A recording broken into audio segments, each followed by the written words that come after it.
simple, and we want to make it easy. So let us know if you are thinking about getting a pet or know someone who is. Our next guest is Charlie, another brown tabby with white, and he has the more typical male cat look, the big cheeks that a lot of people like. And Charlie is 2 years old, and he was found as a kitten by a family who had lots of pets, and they said that he likes dogs. So he's going to make someone a pretty nice family pet given the experience that he's already had. They had a collie who he befriended. So, needless to say, it can be hard for a cat that's found living outside and knows that freedom and how to get his own food, and then is accepted into a family full of, what become his family members, and then they end up at the shelter. It can be a little hard for them to get used to things, but he's done a really great job. And so he got a new, bigger cage today. And it looks like Charlie's our last kitty for today because it looks like Charlie is getting a cold. You can see he's winking one eye.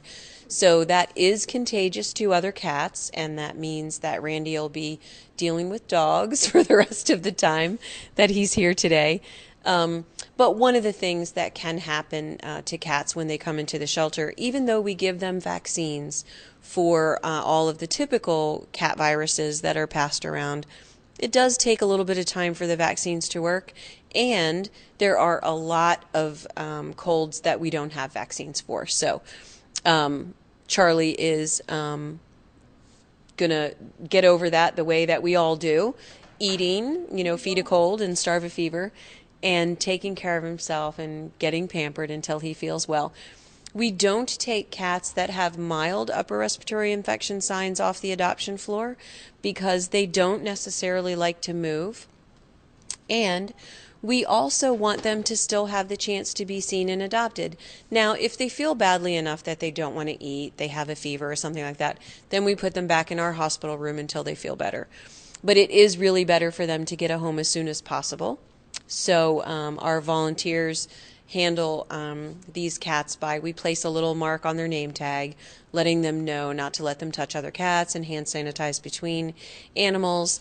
So this is something that is routine for us. But if you have any questions when you come in to visit, please let us know, because we always have volunteers watching the cats and visitors watching the cats to make sure that we know everything that's going on with them. And as you can see, he still feels good.